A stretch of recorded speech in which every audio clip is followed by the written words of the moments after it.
Film ini dimulai pada masa sulit yang tengah melanda Spanyol dan beberapa negara Eropa lainnya. Kebutuhan dasar yang kurang seperti pasokan makanan dan sumber air bersih sudah hampir tidak bisa ditemukan lagi. Pemerintah Spanyol telah runtuh dan kini telah diambil alih oleh pihak rezim totaliter yang berlaku semena-mena.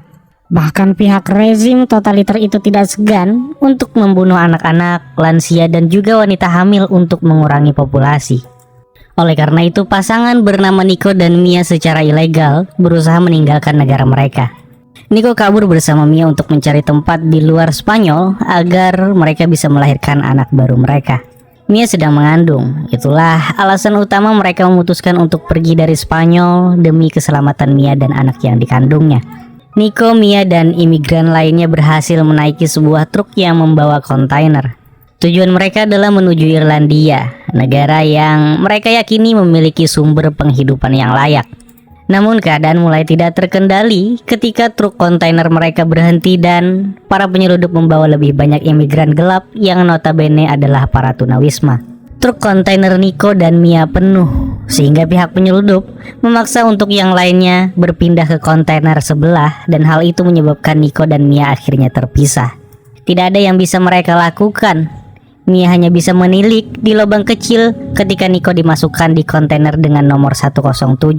Sementara kontainer yang dinaiki Mia bertuliskan nowhere dan tengah mendekati area pelabuhan. Dan sesampainya di sana, kontainer Mia dicegat di dekat pos pemeriksaan dan semua orang di dalam kontainer dipindahkan ke belakang.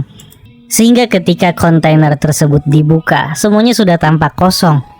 Kepala keamanan pun mulai masuk ke area truk tersebut dan tidak menemukan apapun karena pihak penyeludup memasang tembok palsu untuk mengelabui. Namun, keamanan sudah sadar sehingga ia mengecek panjang kontainer tersebut dengan menembakkan peluru di ujung tembok palsu. Sementara kepala keamanan memeriksa dari bagian luar dan lubang dari tembakan tersebut ternyata tidak berada di bagian ujung kontainer. Keamanan pun meminta mereka untuk segera keluar dan berjanji akan mengampuni mereka. Sementara di saat itu, Mia naik ke atas kotak paket untuk bersembunyi. Hingga tidak lama setelah itu, pihak rejim berdusta. Mereka bahkan menembak seluruh imigran secara membabi buta dan Mia hanya bisa menutup mulutnya agar tidak ketahuan. Mayat-mayat tersebut lalu dialih dan kontainer tersebut dibersihkan, menyisakan Mia seorang diri. Tidak lama setelah itu, truk kontainer yang membawa Nico juga sampai di pelabuhan. Mia yang tahu akan kejadian di pelabuhan lalu mencoba menghubungi Nico untuk memintanya segera bersembunyi. Beberapa jam telah berlalu namun tidak ada respon dari Nico dan saat itu kontainer Mia telah dipindahkan ke dalam kapal besar yang mengangkat kontainer lainnya termasuk kontainer 107. Dan akhirnya kapal pun berlayar meninggalkan Spanyol. Mia kemudian memeriksa barang-barang yang tersisa dari penumpang sebelumnya di kontainer tersebut. Dan Mia menghabiskan waktunya dengan tidur, berharap sampai ke Irlandia, namun tiba-tiba goncangan besar membangunkannya. Hujan badai dan ombak laut yang besar membuat kontainer yang dinaiki Mia jatuh ke tengah lautan. Karena goncangan, Mia pingsan, dan saat ia bangun ia sadar kontainer yang ia naiki sudah digenangi oleh air. Hingga ketika Mia menilik ke arah lubang kecil di kontainernya, dan yang ia temukan hanyalah laut tanpa ujung. Mia mendapati dirinya berada di dalam keadaan yang paling mustahil. Kontainer tempat ia berada sebelumnya terkena beberapa peluru sehingga air laut mulai masuk dari lubang tersebut. Mia awalnya takut, namun ia menyadari tidak ada gunanya untuk menyerah pada keadaan. Sehingga di situasi yang mustahil itu pun Mia mulai mengumpulkan apapun yang ada di dalam kontainer itu. Mia membuka kotak kayu di sekelilingnya dan menemukan banyak Tupperware, pakaian dan beberapa makanan untuk ia bertahan selama beberapa hari. Mia juga menutup lubang bekas peluru sebelumnya dengan lakban yang ia temukan di kontainer itu. Tidak lama setelah itu Mia mendengar suara teriakan di dekatnya. Sehingga ketika ia menilik ke arah lubang, ternyata kontainer 107 yang Mia yakini Nico ada di dalamnya tengah tenggelam. Sepanjang hari itu, Mia sedih sambil berusaha menghubungi Nico. Saat itu juga Mia sudah putus asa akan hidupnya.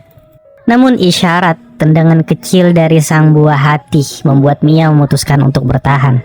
Pada malam itu Mia tertidur pulas dan terbangun di mana keadaan kontainernya dipenuhi oleh genangan air. Air tersebut dalam sekejap hampir memenuhi seisi kontainer dan untungnya hal itu hanyalah mimpi. Hari pun telah pagi. Mia kemudian penasaran akan isi kotak paket yang bergelantungan di atas dan berharap isinya adalah pasokan makanan. Namun lagi dan lagi hanyalah setumpuk Tupperware. Memanfaatkan alat-alat yang ada di dalam kontainer itu, Mia mulai melakukan pekerjaannya untuk bertahan hidup. Sedikit demi sedikit Mia membuang air yang menggenangi kontainernya. Hingga tidak lama setelah itu, handphonenya mendapatkan sinyal dan Nico yang diduganya telah meninggal dalam kontainer sebelumnya lalu menghubunginya. Di sana Mia menyampaikan bahwa ia terjebak di tengah lautan dan di seberang sana Nico berusaha meyakinkan Mia untuk bertahan, sembari ia berjanji mencari solusi untuk menemukan dan menyelamatkan Mia. Setelah 2 hari terdampar, pada malam harinya lokasi Mia berada mulai mengalami hujan badai. Kebetulan saat itu juga air ketuban Mia mulai pecah. Di tengah kesulitan yang ia alami, Mia berusaha sekuat tenaga melawan badai dan juga berusaha untuk melahirkan. Pada momen itu Mia berhasil melahirkan anak perempuannya. Suara tangisan sang bayi memotivasi Mia untuk semakin kuat menghadapi kondisinya saat ini. Malam pun telah berlalu dan Mia telah memasuki hari ketiga terombang-ambing di tengah lautan. Pada hari itu ia mencoba mengebor untuk membuat lubang menuju ke atas kontainer. Ditambah anaknya yang rewel pada saat itu membuat emosi Mia menjadi tidak karuan. Hingga pada malam harinya Mia sangat kelaparan dan tidak sadar memakan hampir semua persediaan makanannya. Di hari keempatnya ia mulai melanjutkan pengeborannya. Namun ketika hampir selesai, mesin bornya mulai macet dan tidak bisa beroperasi lagi. Ia lalu meneruskan pekerjaannya menggunakan pisau, mengiris besi kontainer sedikit demi sedikit. Di samping itu Mia sudah sangat kelelahan dan kehausan.